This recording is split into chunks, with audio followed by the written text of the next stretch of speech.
From the WGBH newsroom in Boston, I'm Adam Reilly, and you're watching another installment of The Scrum, our ongoing conversation about politics in Boston and across Massachusetts. I'm joined today, as I am many days, by our WGBH political analysts, Peter Kadzis and David Bernstein. David, I should note, is also a contributing editor at Boston Magazine. Peter and David, thank you for being here. Let's talk about the Boston mayor's race, which is less than 4 weeks away as we speak here today. Very, very busy week in city politics and in the race itself, starting with the Boston school bus drivers strike and including some big high-profile endorsements for the two finalists. Who had a better week between Marty Walsh and John Connolly? Well, I can share a little bit of news, first of all, that there's a poll coming out this afternoon as we speak from UMass Lowell that shows the race pretty much where the Boston Herald had it a little earlier with their poll from Suffolk University. This new poll will show John Connolly ahead by 8 points over Marty Walsh, most of that coming from his lead among women. He leads 10 points among women. Marty Walsh a very slight lead among men. So pretty much the same place that the Boston Herald poll had it. So we're seeing so far, at least to that point, nothing really changing the dynamics. Yeah, I mean, I would say, coming off the bus drivers' strike, that the strike was a wash for both of them. I mean, they both waxed indignant. They were both suitably indignant. They both carefully chose language that would appeal to their voters or prospective voters.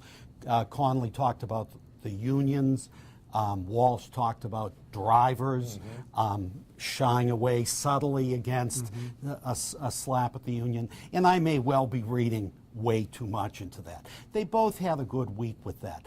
Although I do think it's important that they weren't speaking to the city at large, I didn't think. I think they were speaking to their respective bases in what they had to say. Connolly, my recollection, is focused on the idea of using children as political pawns. I don't remember if that was the phrase verbatim, but that was the argument, right? That the school bus drivers were using Boston Public School kids as sort of tools. It was also interesting that Connolly used that phrase in his press conference, and then a little bit later, Mayor Menino used the exact same phrase in his press conference. It made Connolly look a little bit sort of on the same wavelength as the current mayor. Conspiracy.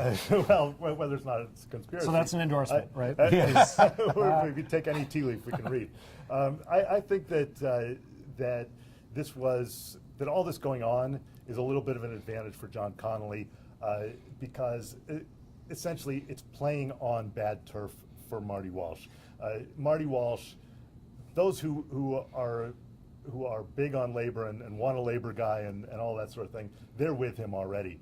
For the rest who may be concerned about having someone who's too pro-labor negotiating the contracts with labor, he basically just doesn't want them thinking about it. He'd rather have them thinking about other things, development or public safety. But then so this is too much on people's minds. Then there are the endorsements of Barros and Arroyo. Which the strike stepped on a little bit. Oh, right? it did step on it a little bit. I think Adrian Walker pointed this out in his really good column on this in the Globe, that it's not just their endorsement. These are candidates that will Barros and Arroyo, who will get out there and campaign for him.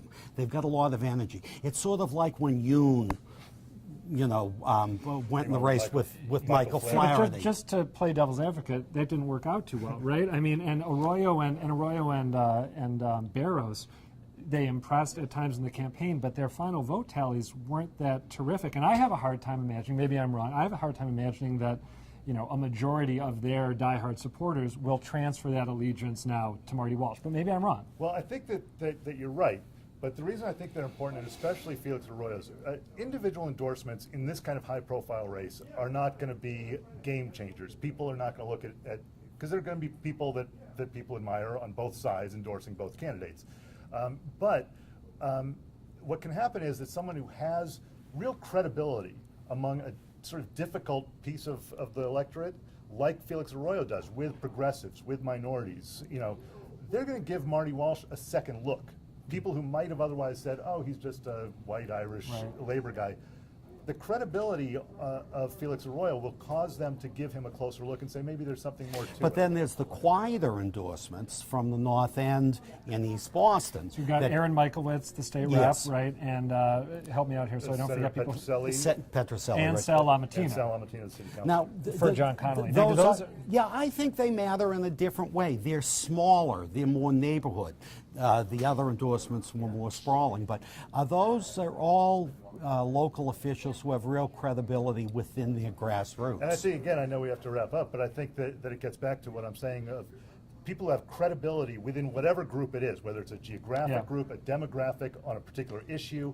So, Gloria Fox could be a very important, even though most of the city doesn't know who she is, within a certain group of up-for-grab voters, she is someone who they will pay attention to. They won't vote for just because she said vote for her, but they'll give a second look to someone. And just on that note, we should probably point out that John Connolly is going to announce a couple endorsements later today after we're done taping, featuring people from the communities of color, some African American ministers, also I believe Don Muhammad, Larry Ellison, and the Mass Association of Minority Law Enforcement Officers, which could have the same effect that you're talking about. Yeah. All right, David Bernstein, Peter Kadzis, as Where's always. the sound effect? It was a inaudible vibe today. Oh. David and I got it, but I Jeez. think we need to wrap up. Okay. Hopefully you're feeling it as well and have not yet tuned out.